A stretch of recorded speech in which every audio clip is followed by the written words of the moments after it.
A program devoted to the largest segment of society. To those of you who realize that the world's religious, political, economic, and military institutions are counterproductive, corrupt, rotten to the core, irresolvable.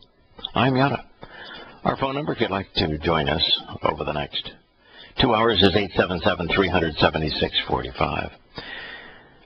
Scott, I heard the news that the NFL is giving up its tax-exempt status because of some uproar in Congress. And the way that it was stated, I assumed that could it actually be that the teams were tax-exempt, that guys like Jerry Jones with the Jones Mahal down there in Texas with the Shrine to football weren't paying any taxes, even though they were making, millions of dollars on their franchises and then selling these franchises for billions, that they were tax exempt. And they said, oh, come on, there is no way that they could be tax exempt. Come to find out that's not the case, is it? We had Scott in my ear. We don't have him anymore, but so are NFL teams tax exempt today? No. Have they ever been tax exempt? No, the NFL teams have never been tax exempt. There's only one tiny aspect of the NFL that's tax exempt, and it's not a team, is it? It's not a team. It's the head office. It's So the players aren't tax exempt? Nope. The teams are not tax exempt, nope. And the employees of the head office of the NFL are not tax exempt. Nope. The only thing that's tax exempt is unions, for example, are usually tax exempt. So the players' union is tax exempt. Well, if you would say the league office, which would be the owners' union, yep, is to be on equal footing with the players' union. They would be tax exempt. So if the league put money in its coffers for do-gooding, they were going to, because they donate a lot of money. Until they donated the money, there would be no tax write-off. They would have been able to retain whatever the teams paid them in their bank accounts without being taxed on it, which is probably not a big deal because of two things. One is they donate most of the money that comes into the league office, and they'll get charity write-offs for that anyway. And number two, where does the vast preponderance, the overwhelming preponderance of the money that comes into the league office, where does it go? Roger Goodell's hip pocket. $42 million, I think. Well, annually, they make way more than that, but most of it goes to the what the head office does is it's to promote the game of football. Right. So they like you said, they donate a ton of money to youth football. I already set aside their charitable donations. Mm-hmm. Their research into concussions, their charitable donations. If you set all that money aside, because it's going to be tax exempt anyway, it's going to charities. So you're now just leaving the amount of money that they don't give away. Where's the preponderance of that going? It's going to their employees, and Goodell's their highest paid employee. At $42 million a year. Does Goodell pay tax on that, $42 million? Oh, yeah. He's a resident of what state?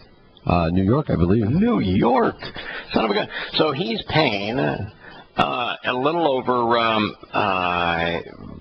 35, maybe probably, I think with the new laws, they're probably paying 38% federal tax, plus he's paying 12-13% New York state tax.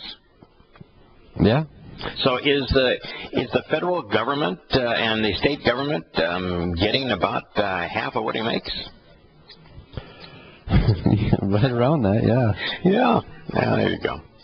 So, oh my God! All we got here is symbolism, but stated in such a way that it sounds like, oh, you see, those rich guys, they don't pay any tax. Yeah, and the problem with it is that everybody thinks that when they say the NFL is tax exempt, there's a large group of people out there that think that, all the NFL teams are tax exempt. Oh, that's what they said, that the NFL was tax exempt. So if you listen to the news, you'd say, wow, how can that possibly be? And my first reaction is, no, it can't be. And son of a gun. No, it can't be. No, it's not. The teams are a separate entity. That's why when you sue the NFL, you're suing the head office, and not, you don't have to name every team in your lawsuit. Yeah, what a ridiculous. God, what do we got against just simply telling the truth as opposed to misleading people? Well, and they said that the only thing this is going to cost the NFL is like an extra $10 million a year, which they were probably paying more than that, trying to explain to people that we're not the teams aren't tax exempt, and fighting with Congress over, and stuff over the league, which is the union of the teams. Yep. Having the same status as the union of the players. Yep. We're not going to fight them over that, even though that would be parity. Well, they say that they don't know how much money they were putting into the lawyers and things like that to do that, but they think the league is it's only going to cost them something like $10 million more for being not tax exempt. But they think that money is going to be made up because they won't have all the legal fees. Yeah, so of course. Of course, because the money they pay Goodell is a deduction, against their earnings. Any cost goes against profits. You get taxed on profits, so that's a deduction. All their employee costs, all of their office-related costs, and all of their charity deductions. And that's another side effect of this whole thing is that now they don't have to announce how much they pay Goodell. They don't have to say anything about how much they made or anything like that. Goodell has got to be the most overpaid man in the world. I wish I had his job. Yeah, I mean, we pay, I guess now, our president about $400,000 a year, and that's a trifle amount to the amount that they gain through quid pro quo bribes. Their first speaking engagements, they get paid tens and twenties of millions of dollars based upon things they have done while they've been in office. The reality is that Obama does a worse job for the money that he gets, but in terms of a guy doing a poor job, and can you imagine getting paid $42 million a year? Well, on the flip side of that, no, I can't. And and the other thing is I can't imagine what it would be like to work for a company that makes $25 billion a year. No. The NFL only makes about $12 billion a year in gross revenues, and that's gross revenues. That's then that half of it goes to the players, and then of the remaining half, most of that, the vast preponderance of it, goes to expenses and stadiums and all that kind of stuff. So no, they're not making that kind of money. That's their gross revenue is, and I think their gross revenue is, I think baseball's now in the $8 or $9 billion level, and football's about 50% beyond baseball. No, and that would be gross revenues, not earnings. Okay. Yeah, huge difference in gross revenues and in earnings. There's a lot of businesses that have gargantuan gross revenues. You look at a company like ExxonMobil, they would have gross revenues that would just be mind-bogglingly large, but they're only bringing EBITDA, a tiny portion of that, down to the bottom line. 5%. 6% of the gross revenue that is actual profit, and then even still, I can't half of that up to the government. I can't imagine working for a company that makes billions of dollars a year. So, I mean, the league actually doesn't have all the teams collectively. There may be a $1 billion spread amongst those 32 teams. I mean, there's no poverty in the NFL. No, there is no poverty in the NFL. There's no poverty in Major League Baseball. There's There is some poverty in basketball for teams that are held and not sold. When they're sold, there is prosperity. Again, you shouldn't be an owner of a pro sports team and be complaining about money. Yeah, that's true. You are an owner of one of 32 things like this thing that you own at the most. Right. 32 at the most of this thing that you own, and you're telling me one of the shortest books ever written is "Poor People I Have Met Amongst Owners of Professional Sports Teams." Did you even get a page down? I mean, well, no, there wouldn't even be a name. Yeah. There are no poor. I wrote the entire book. It is. You know, you get to the point in life where you have so much money that you not only can't spend it. There aren't enough things. You know, you can't buy a yacht big enough, an airplane fast enough, a house extravagant enough to make a dent in your money, and you get bored with even trying to give it away. I guess you can do what Steve Ballmer did. You can overpay by 3 times to buy a sports franchise that's about ready to be knocked out of the playoffs here in the first round. But even still, he's one of 30 guys that owns that. So that's right. Here I am, and like you just said, you get to a point with money to where you can't spend it. There's no way you could spend it all. What was Ballmer going to do with his money? Yeah. And he even said, okay, so I overpaid for the team. What do you care? I've got billions more where that came from. What was I going to do? I'm an old guy. I've got everything that I could possibly want. I was looking for something to do that would be fun. Something to make me relevant now that I'm not the CEO of Microsoft anymore. Well, I have said that if I magically stumbled upon $40 billion or something like that, I'd buy every sports team I could in Minnesota.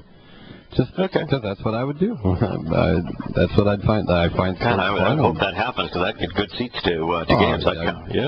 Anybody listening can come to the game for free. Scott, why don't you tell us that we're on a serious item in the news here? Why don't you tell us what you're going to be doing on Thursday evening during the NFL draft? Sure, I can do that when we come back. Okay, we'll listen to what a high roller, Mr. Scott himself, will be doing, where he will be during the NFL draft, not like the rest of us commoners. So, my friend, Scott, I understand that you're not going to be watching the NFL draft with your bowl of potato chips and salsa on your sofa. With beer handy nearby, like the rest of us, mere mortals, but that you're going to have a different environment altogether, different place that you're going to be watching the NFL draft. Yeah, I was invited to the draft party. The owner of the team I'm a coach for got invited by somebody on the Vikings staff to come to their draft party, so I'll be there.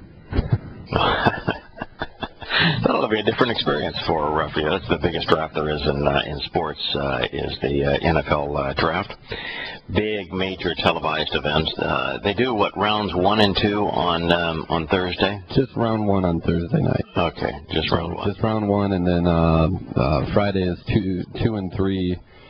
And then Saturday is 3 through 7, I think. Okay. So, and where are the Vikings drafting in round 1? The 11th overall. Do you know where my Seattle Seahawks are drafting in round 1? You're not. That's right.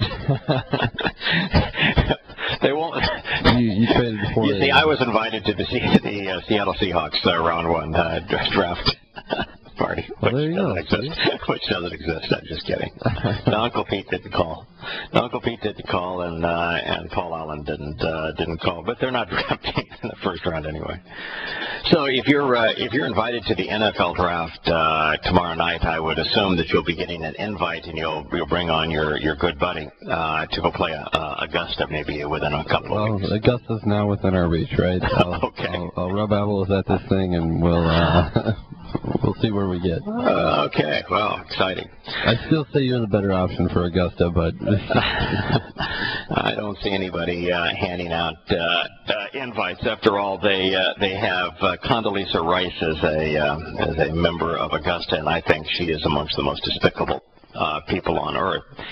She was part of the gang in Washington under King George II and the Emperor Palpatine of Star Wars infamy, Dick Cheney, that decided that America would emulate the Roman Catholic Church during the Inquisition and start torturing people, and that if we tortured people, we'd really earn the world's respect. And she was National Security Advisor during the time that we decided that we would secure America's security by torturing people for information. So, yeah, since she is a member there and I'm disgusted by her, chances are I'm not going to get an invite anytime soon. Well, I'll see what I can do. Yeah, and of course Eisenhower was one of the most famed members of the club, and I think Eisenhower was a despicable president and despicable military leader. I think his decisions were hellacious as it relates to what he did for Stalin and the USSR, what he did for Mao Zedong, and what became Communist China. And his decision that he would launch a invasion into Europe from England across those heavily protected beaches that became a killing zone, rather than going up through Greece, which would have been vastly less deadly and more effective than the English crossing. So I'm not a big fan of Ike either. He's one of the most famous members of Augusta. The German government was told about the risk of flying over the eastern Ukraine before Flight MH17 was shot down. But they didn't bother to pass that information on to the pilots. That's the news out of Germany. Diplomatic cables sent 2 days before the crash said that the situation had become very alarming, German media officials now say. Now, Scott, do you think that there's any chance in governmental complicity, or at the very least, governmental stupidity, and allowing commercial airline flights to fly over an area where the government of that country was not only flying bombing runs over the citizens of Luhansk and Donetsk, but to protect themselves, the citizens of Luhansk and Donetsk had begun to shoot down those airplanes that were bombing them. Now, do you think flying an airplane full of civilians over that area? What's amazing about this article, which just says that the German government was warned that it was a really bad idea to fly commercial aircraft over the eastern Ukraine. To answer the question you're going to ask me, yeah, I don't think there's any limit to how stupid governments can be. That is true. So if they were given a warning, I still think that them flying things over is completely within their realm of stupidity. Yeah, there's not a lot of things that government really ought to do for people, but creating safe flight corridors and separation between aircraft is one of the things that government ought to do. And in this particular case, it's actually paid for in the aviation fuel. Aviation fuel is heavily taxed. The tax for aviation fuel goes directly to the FAA, and the FAA uses that funding to provide flight services, which include separation between aircraft flying IFR, instrument flight rules. So that's one of the functions of government. Businesses, the airlines, pay for that function. The government failed the people. So just pure and simple. I mean, even if they hadn't been sent a cable, okay, you are in the German government responsible for flight safety, and you had not received a communication that says, hey, you know, there are Ukrainian bombers and fighters that are bombarding civilian targets in Donetsk and Luhansk. And the people in Donetsk and Luhansk are shooting them down and have been successful now in shooting down 4 or 5 aircraft in the last few weeks. Probably you could deduce from that, if you were responsible for guiding aircraft safely, that we probably ought not fly a commercial airliner over that area, because it's impossible to distinguish one type of airplane from another when they're flying at 30,000 feet. I mean, you wouldn't have to be the smartest guy in the country to figure that out. You would think. I mean, you'd think it would be just like if there's road construction on I-35. Okay, maybe I'll route around I-35 because of road construction. So, yeah. Except in this particular case, there was airway destruction. Well, yeah, I mean, you would think that it would be just as simple as, oh, I don't want to sit in traffic forever. Right. I don't want this plane to be shot down. Let's move it away. The Russian rebels in Luhansk and Donetsk in the east were not bombing Kiev. And so if you flew over Kiev rather than Donetsk, chances are you'd be safe. I feel like this is a really simple thing. There's a war here, there's not one here. Where do you want to fly over? Yeah, and if you look at Europe at the time, how many places were aircraft being shot down because they were bombing civilian targets? So if you take the entirety of Europe, why don't you tell me how many places other than Donetsk and Luhansk civilian targets were being bombed and people were trying to protect themselves by shooting down those bombers? Where, other than Luhansk and Donetsk? I don't know. Does nowhere work? I don't know. I mean, I don't know what we're doing in the Middle East. I'm sure that. Well, that's not Europe. So yeah. Where else in Europe? Well, there you go. Nowhere. You know, it's not exactly tough to figure this stuff out.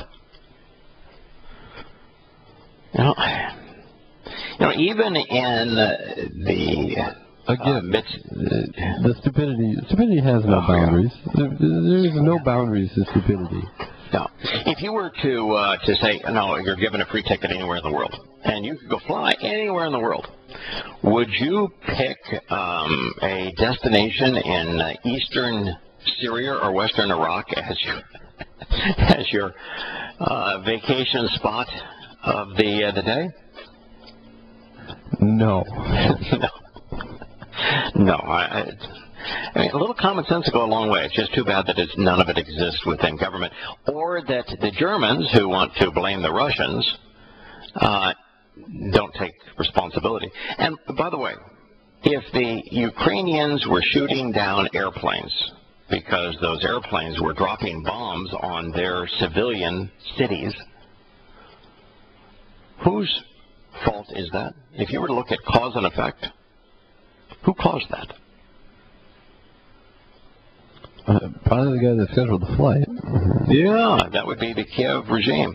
And who provided the money for the Kiev regime and the incentive for the Kiev regime and the intelligence to the Kiev regime and the military capability for the Kiev regime when the country went bankrupt? That was us, wasn't it? That was the United States, wasn't it? And Germany, and a few others contributed, but yeah, that would be us. So who is really responsible for the downing of that aircraft? The people who were trying to protect themselves, or the people who caused the calamity in the first place and enabled it? You know, Scott, if I'm going to put it in a simpler term, if I lie to you and I say that that ugly creep over there, he raped your sister, and he tortured your brother, and then I put the two of you in close proximity, and you punch him in the nose. Who's responsible? Particularly if I lied to you. Well, it'd be you. Yeah. You would have to take some blame in it. Yeah, and what if I gave you the baseball bat to whack him with? We would both have blame in it. I mean, it's not like I'm innocent in this because I'm, Nope. you know. Nope, so. you're not. You're not. But yeah, no, I know what you're saying, and I knew it. Yeah. I mean. And what if you knew that I was a disreputable scoundrel and that I was lying, and then I was providing weapons? Would you, in good conscience, as just an innocent individual, then go to the area where I could whack you with a baseball bat if you knew, in fact, that I was providing this weapon and I was deceiving those deploying the weapon?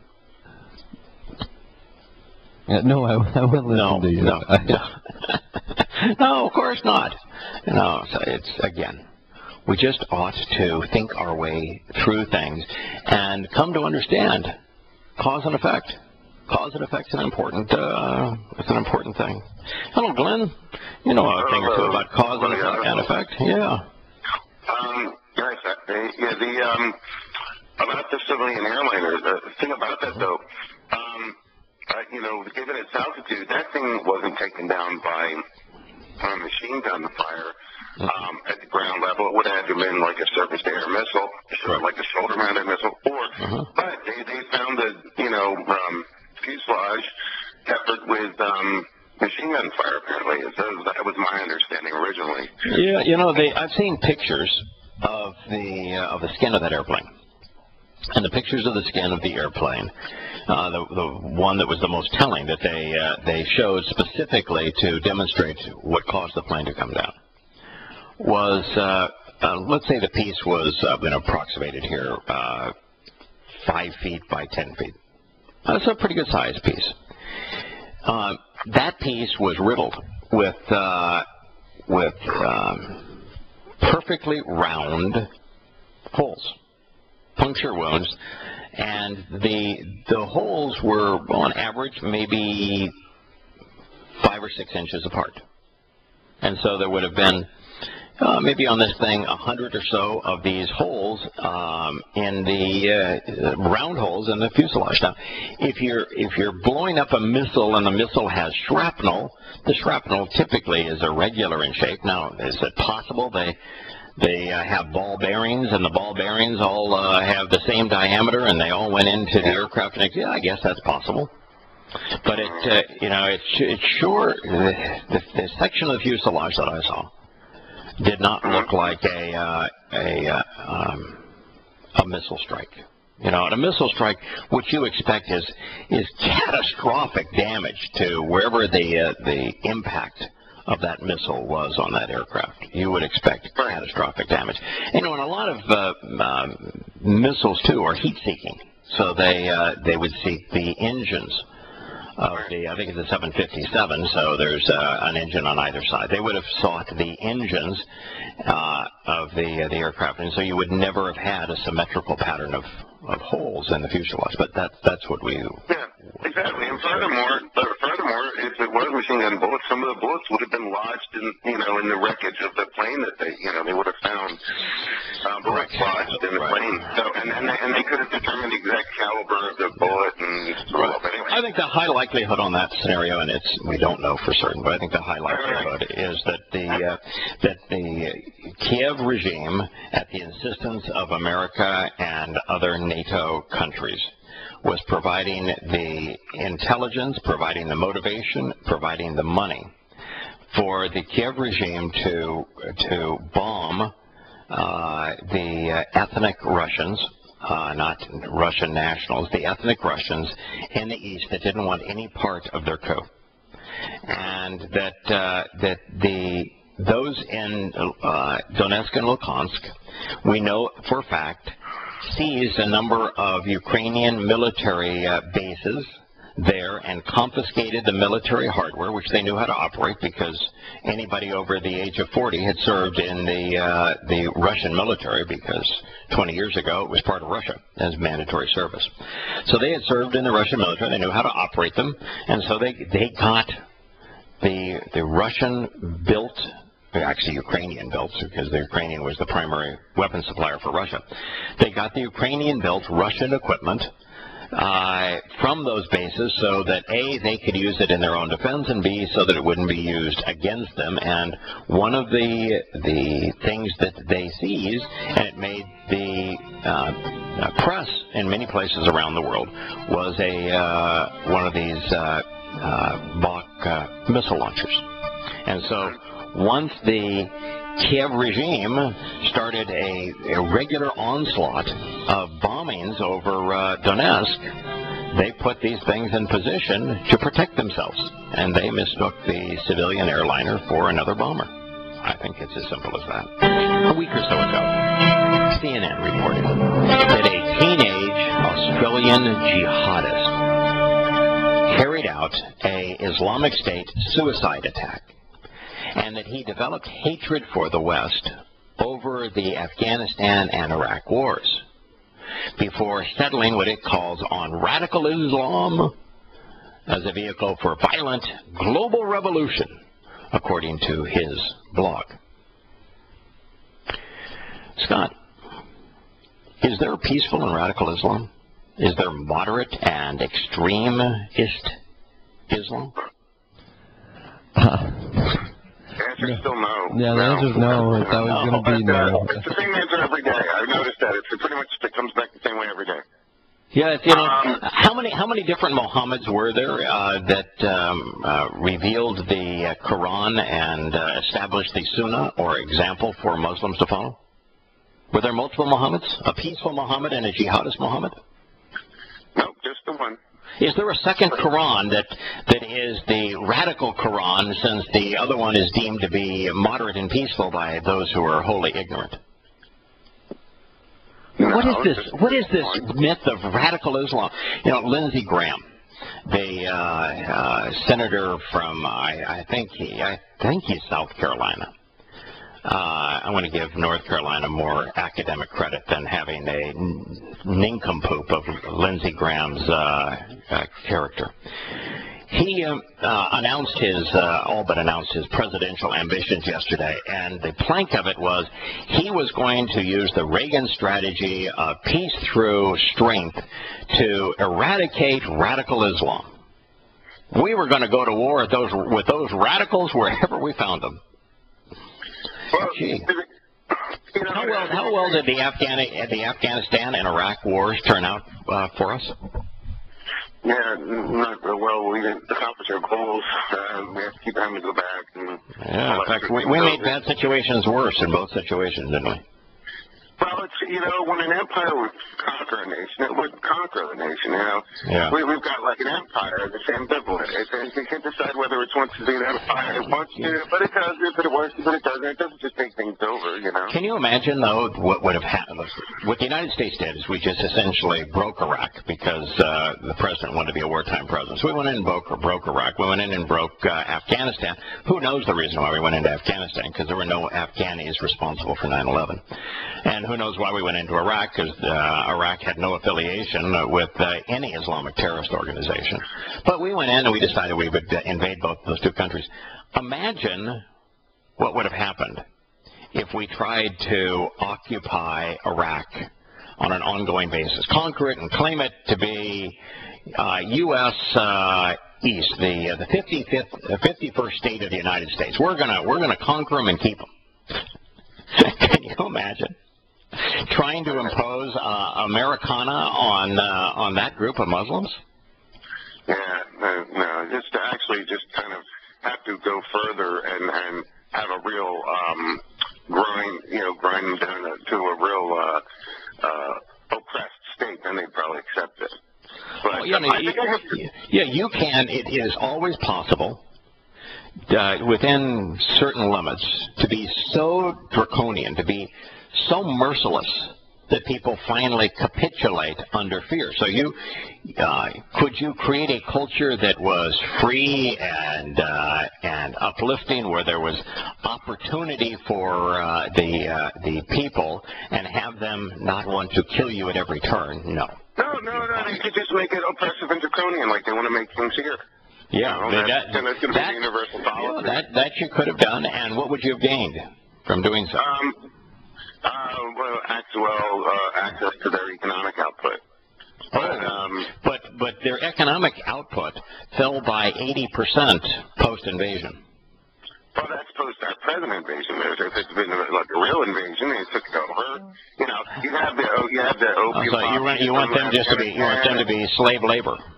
We'll just use them as slave labor, and we think that with slave labor we're going to get the same economic output as we would have, and when we're going to have an invasion, we're not going to break anything. We're not going to break their electric grid. And no, not quite. You know, just a little better, but not a whole lot better. And I think I have a couple answers for you. Yeah. Number one, I think I have the answer about the terminology radical Islam, because your definition of what constitutes religion it would be different than theirs. Yours is based on the doctrines espoused in the books. Right. Theirs is based on some psychosocial, sociological, anthropological type definition of the way the organization exists socially at the moment. You're saying, but you keep saying, but the book says, and if you look at the history, and they're saying we're not looking at that. So there's a Allah and Islam apart from the Quran.